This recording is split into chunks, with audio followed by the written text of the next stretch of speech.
রাজধানীর বাইরের ঈদ জামাতের খবর জানাতে যুক্ত হচ্ছেন আমাদের সহকর্মীরা। শুরুতে যাচ্ছি চট্টগ্রামে, সেখানে রয়েছেন সহকর্মী নয়ন বড়ুয়া। জয়, শুভ সকাল আপনাকে এবং সেই সাথে ঈদ মোবারক। চট্টগ্রামে প্রধান জামাতের বিস্তারিত জানাবেন আমাদের।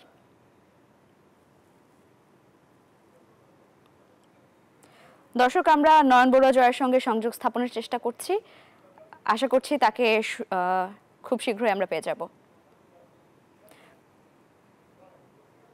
জয়, শুনতে পাচ্ছেন নিশ্চয়ই? ঈদ মোবারক আপনাকে। প্রস্তুতি কেমন দেখছেন চট্টগ্রামের?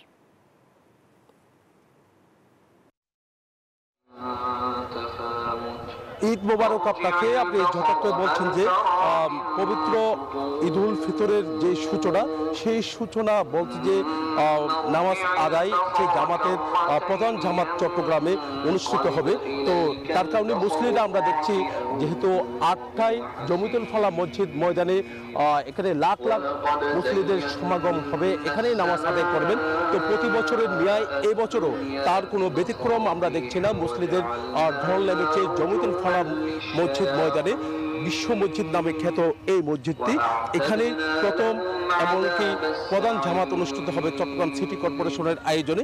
একই সাথে দ্বিতীয় জামাত অনুষ্ঠিত হবে 9:30টায়। তো এই কারণে কিন্তু আসলে তাদের যে প্রস্তুতি, সব ধরনের প্রস্তুতি শেষ হয়েছে। ঈদের যে সূচনা শুরু হয়েছে, এরপর পরে নামাজ আদায়ের পরে কিন্তু আসলে যে উৎসব, ঈদ বলতে যে একটা উৎসব, সেই উৎসবে নেমে পড়বে ধর্মপ্রাণ মুসলিমরা। তো একই সাথে ভিন্ন ধর্মের মানুষও কিন্তু ঈদ উদযাপন করেন। আমরা দেখতে পাচ্ছি মুসলিমরা আসতে শুরু করেছে প্রবেশ পথে, যে আমরা দেখানোর চেষ্টা করছি। একই সাথে আইন শৃঙ্খলা বাহিনী তাদের যে তৎপরতা, যেহেতু নিরাপত্তার চাদরে ঢেকে রেখেছে 4 স্তরের নিরাপত্তা, সেই নিরাপত্তা আমরা দেখতে পাচ্ছি পুলিশ, র্যাব থেকে নিয়ে গোয়েন্দা পুলিশও কিন্তু সেখানে অবস্থান নিয়েছেন। তো আইন শৃঙ্খলা বাহিনীর যে তৎপরতা আমরা যেমনটা দেখছি, তেমনিভাবে কিন্তু দেখা যাচ্ছে এখানে বিভিন্ন শ্রেণী পেশার মানুষেরও এখানে আসা শুরু হয়েছে। তবে এবারের ঈদ অনেকটা ভিন্ন, যেহেতু অন্তর্বর্তীকালীন সরকারের অধীনে এবার প্রথম ঈদ হচ্ছে। তার কারণে মানুষের যে একটা আনন্দ আমরা দেখছি অনেকটা দেখা যাচ্ছে, যেহেতু এখানে বিভিন্ন রাজনৈতিক নেতারা যেমনটা এসেছেন, তেমনিভাবে বিভিন্ন রাষ্ট্রবৃন্দরা যেমনটা এসেছেন, তেমনিভাবে কিন্তু বিভিন্ন শ্রেণী পেশার মানুষ সবাইকে আমরা আসতে দেখতে পাচ্ছি। সব মিলে বলা যায় যে এখানে এই বিশ্ব মসজিদ, চট্টগ্রামের ঐতিহ্যবাহী জমিতুল ফালা মসজিদ, এই মসজিদে নামাজ আদায়ের জন্য, ঈদের নামাজটা আদায় করার জন্য এখানে বিভিন্ন দূর দূরান্ত থেকে সবাই ছুটে এসেছেন। কানায় কানায় পূর্ণ হচ্ছে, আমরা দেখতে পাচ্ছি আসা শুরু হয়ে গেছে। তো এখানে কানায় কানায় পূর্ণ হবে মুসলিমরা। ঈদের পরপরে কোলাকুলি শুরু হবে, ঈদের নামাজ শুরু হবে 8টায়, সকাল 8টায় এখানে প্রধান ঈদ জামাতটি। তো এরপর পরে কিন্তু দ্বিতীয় জামাত অনুষ্ঠিত হবে 9:15টায়। সব মিলে বলা যায় আইন শৃঙ্খলা বাহিনীর যেমন তৎপরতা আমরা দেখছি, তেমনিভাবে শুধু জামাত নয়, চট্টগ্রাম সিটি কর্পোরেশনের অধীনে চট্টগ্রাম শহরের 41টি ওয়ার্ড আছে, প্রত্যেক ওয়ার্ডে একটি করে ঈদ জামাতের আয়োজন করেছে সিটি কর্পোরেশন। একই সাথে বড় সড়ো করে এই জমিতুল ফালায় প্রতি বছরের ন্যায় এবারও তারা আয়োজন করেছে। তবে ঈদ বলে কথা যে ঈদ জামাতের পরে সবাই উৎসবে নেমে পড়বে।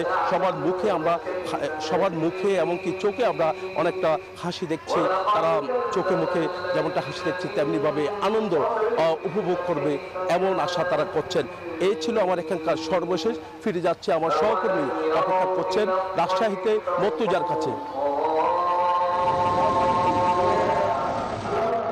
বান্ডেল থাকলে প্রতি সেনমানিতে টাকা বাঁচবে।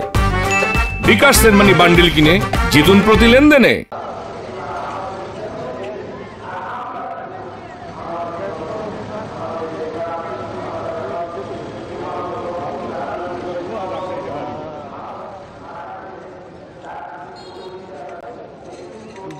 রাজশাহীতে এবার ঈদের প্রধান জামাত অনুষ্ঠিত হবে সকাল 8টায় শাহ মখদুম রূপস কেন্দ্র ঈদগাহ ময়দানে।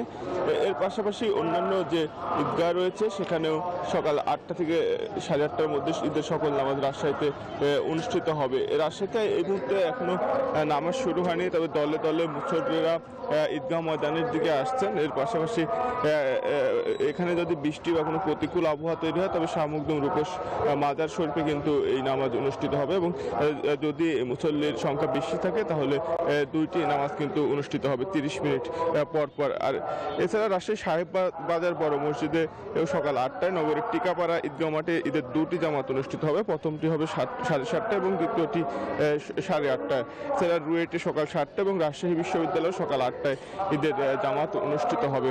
আর ঈদকে কেন্দ্র করে কঠোর নিরাপত্তা ব্যবস্থা নেওয়া হয়েছে। রাজশাহী মেট্রোপলিটন পুলিশ জানিয়েছে ঈদে পর্যাপ্ত নিরাপত্তা ব্যবস্থা নিশ্চিত করা হয়েছে। প্রতিটি জোনের ডিসি এবং যারা এসি রয়েছেন তারা নিরাপত্তা ব্যবস্থা তদারকি করছেন এবং আপনারা দেখবেন যে ঈদ মাঠে প্রবেশের সময়ও কিন্তু প্রত্যেকটি মুসল্লিকে চেকপোস্টের ভিতর দিয়ে কিন্তু যেতে হচ্ছে এবং তাদেরকে তল্লাশিও করা হচ্ছে এবং ঈদকে কেন্দ্র করে গোটা রাজশাহীতে কিন্তু কঠোর নিরাপত্তা ব্যবস্থা নেওয়া হয়েছে। আর যারা মুসল্লি রয়েছেন আমরা তাদের সঙ্গে কথা বলেছি, তারা বলছেন যে পবিত্র সিয়াম সাধনার পরে এবারের এই ঈদের নামাজ অনুষ্ঠিত হবে। সেখানে তারা বিশ্ব শান্তি কামনা করছেন। ফিলিস্তিনে যে যুদ্ধ হচ্ছে সেই যুদ্ধের বর্বরতা হচ্ছে সেই বর্বরতা বন্ধের জন্য তারা প্রার্থনা করছেন। এছাড়া দেশের শান্তি